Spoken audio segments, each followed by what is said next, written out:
Both sides of the aisle pouring in overnight for Senator John McCain, who's being diagnosed with brain cancer. Yeah, the war veteran who bears a lifetime of military and political scars, a national hero, now facing what could be the toughest battle of his life. Jackie Ibanez joins us live with reaction from Washington. Hey, Jackie.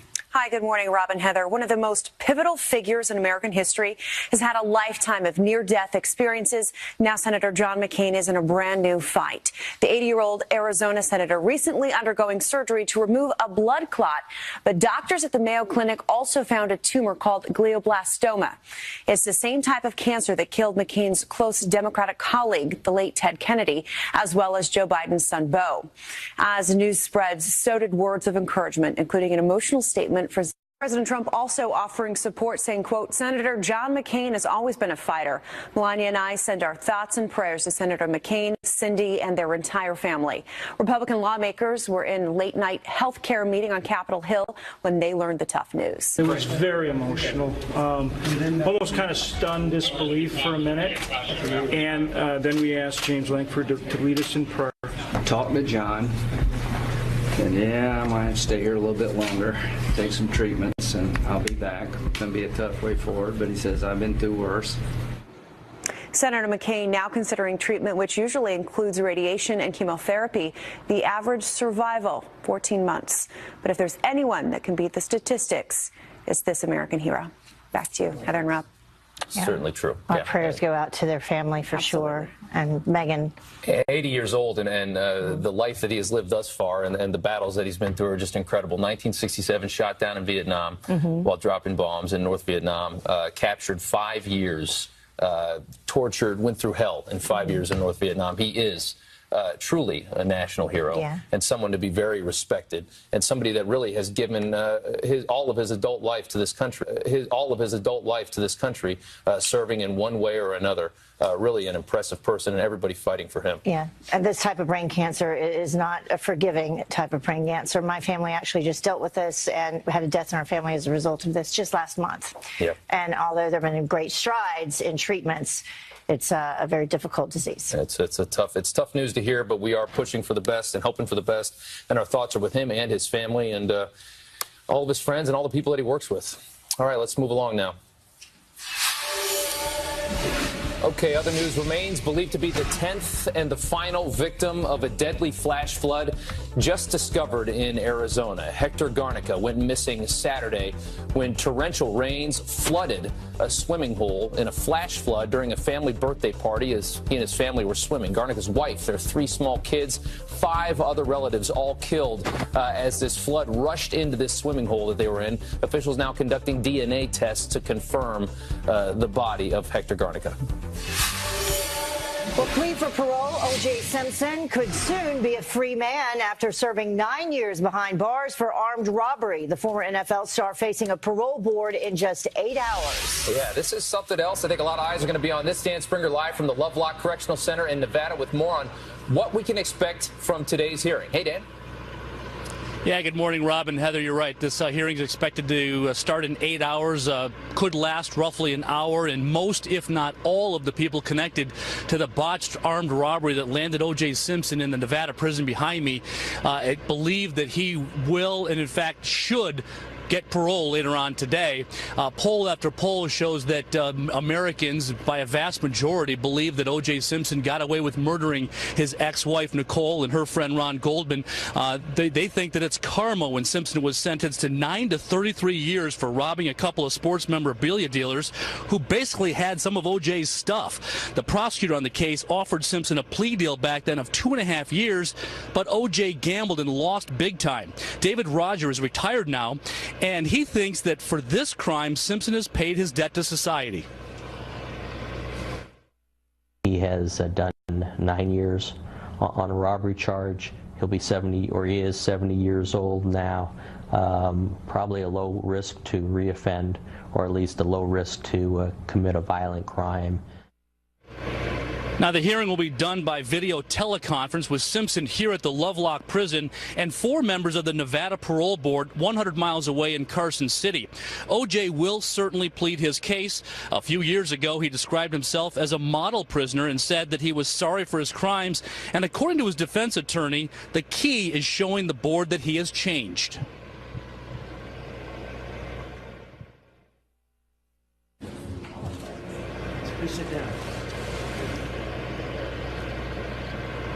Simpson's victim, Bruce Fromong, is also expected to be here at the hearing. He could testify, and in fact, he might also join the chorus of people who say that O.J. has done enough time and that he should be released. Now, if he gets parole granted later on today, he will not be sprung right away. The earliest he could be released is October 1st. Heather, Rob, back to you. Thank you very much, Dan. We will certainly follow that, and we'll have more on it a little bit later in the show. Meantime, turning to Washington now, President Trump urging Republican senators to postpone their August recess until Obamacare is repealed. This, as some brand new Fox News poll numbers show that most Americans want both sides of the aisle to come together to find a compromise somehow.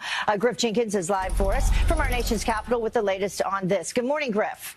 Good morning, Heather and Rob. Yeah, I think it's called bipartisanship, and it's certainly an option we haven't heard a lot about, both sides coming together and working things out. Republicans, of course, have been promising to repeal and replace Obamacare for 7 years. No Democrat has ever supported that idea, but lawmakers in Washington had better take notice of our latest Fox News poll. 74% want the GOP to reach out to Democrats on health care and try and find a compromise. The poll also shows that 6 in 10, or 60%, want to keep Obamacare and make it better. Far fewer, only 33%, prefer throwing it out and starting over. This as President Trump admonished GOP senators during lunch at the White House yesterday to not leave town for the August recess until they send him a bill repealing Obamacare.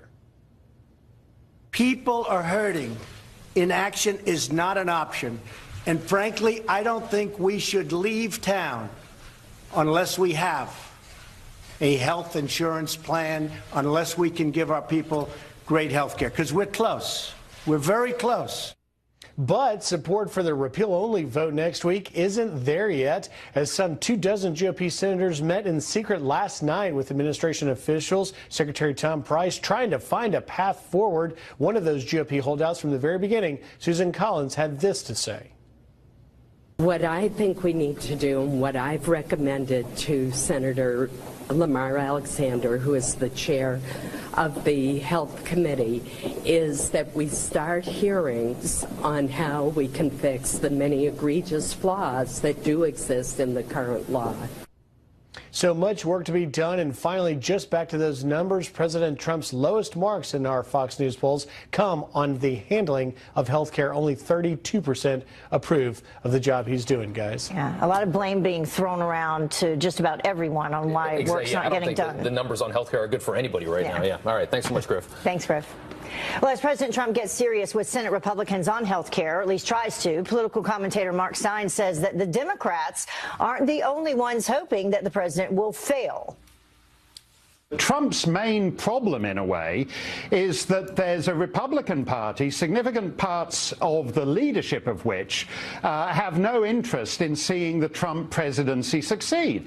And in a sense, they're inflicting quite a lot of damage and obstruction on him. And you'd have thought that in itself would be an interesting enough story for CNN to cover.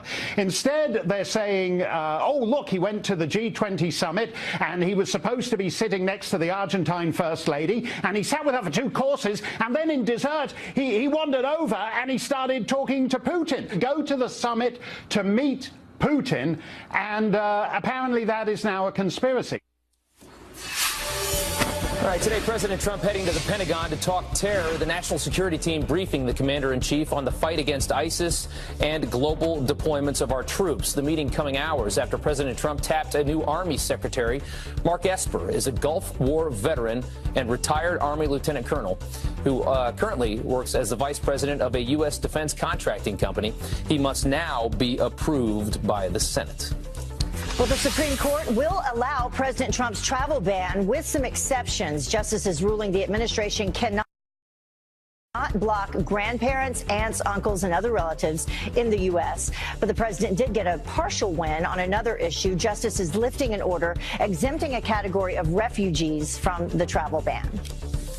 Okay, the memo made famous recommending former FBI Director James Comey be fired. Well, months later, Deputy Attorney General Rod Rosenstein says he still stands behind that recommendation in that memo. Rosenstein opening up in a Fox News exclusive on The Story with Martha McCallum last night. He openly said that he stood by his decision and disapproved of leaks such as the ones admitted by Comey. I've